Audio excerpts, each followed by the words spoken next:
លពៅទិញមកថ្ងៃមុនធ្វើនំចាក់កចាន់ហើយឃើញសាច់ស្អិតល្មួតល្អពេកឥឡូវនេះក៏ធ្វើនំលពៅទៀតនិយាយពីថាអត់ខុសបំណងមែនបងប្អូនឆ្ងាញ់យកមែនតែនឡើងរមួតតែម្ដងយើងធ្វើខ្ចប់លឹកចេកនិយាយពីថាឈ្ងុយបើសិនជាយើងចំហុយក៏បានដែរតែខ្ចប់លឹកចេកឈ្ងុយលឹកចេកឆ្ងាញ់ជាងនៅស្រុកនេះអត់សូវមានស្លឹកចេកស្រស់ទេអញ្ចឹងហើយខ្ញុំប្រើស្លឹកចេកកកយើងយកចេញមកឲ្យរលាយសិនមកបន្ទាប់មកយើងកាត់បន្ទះមកល្មមដែលយើងអាចយកមកធ្វើជានំបាន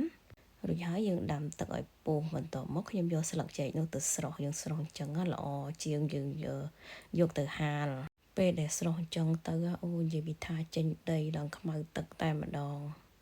យើងដាក់ចូលទៅក្នុងទឹកក្តៅហើយត្រឡប់ទៅត្រឡប់មកពី3ត្រឡប់ទៅដើម្បីឲ្យស្លឹកយើងបានទន់ហើយស្លប់បន្តិចមកបន្ទាប់មកយើងប្រើក្រណាត់ឬមួយក៏ក្រដាសអីក៏បានដែរជូតសម្អាតឲ្យស្អាតស្លឹកចេកនេះមកពីបរទេសអញ្ចឹងយើងត្រូវលាងសម្អាតឲ្យបានស្អាតបន្តិច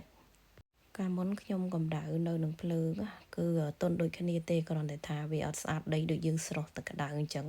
ស្អាតល្អជាង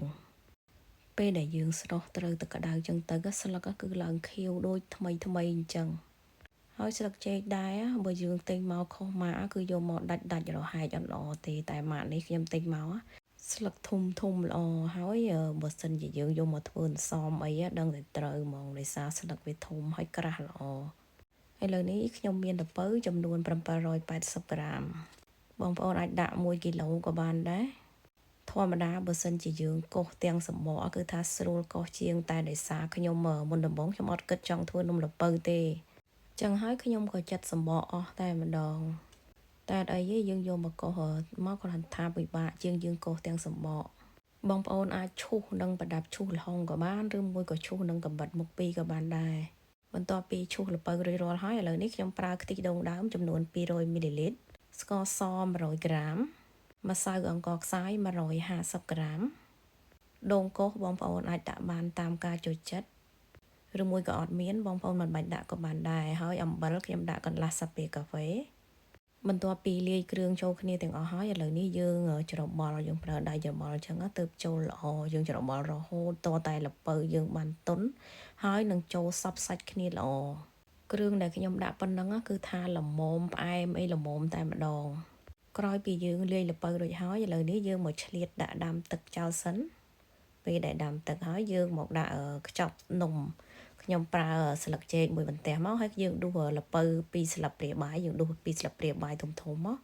បងប្អូនលៃលោកតាមហ្នឹងមកបងប្អូនចូលចិត្តរឿងធំដាក់ឲ្យរឿងច្រើនបន្តិចទៅ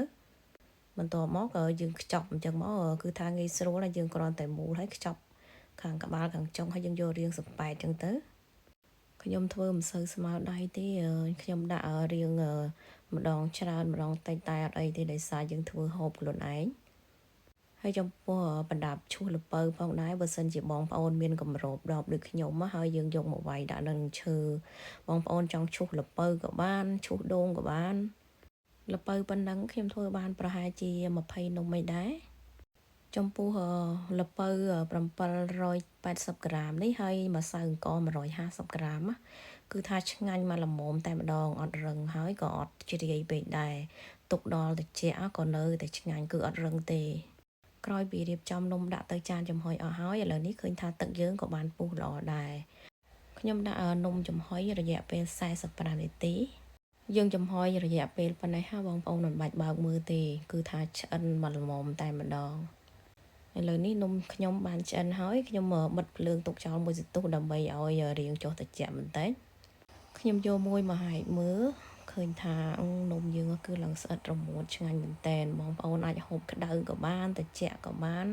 បើនៅសល់បងប្អូនដាក់ទៅក្នុងទូទឹកកកហើយយកចេញមកហូបមិនបាច់កម្ដៅក៏បានដែរគឺថានៅតែទន់ដដែល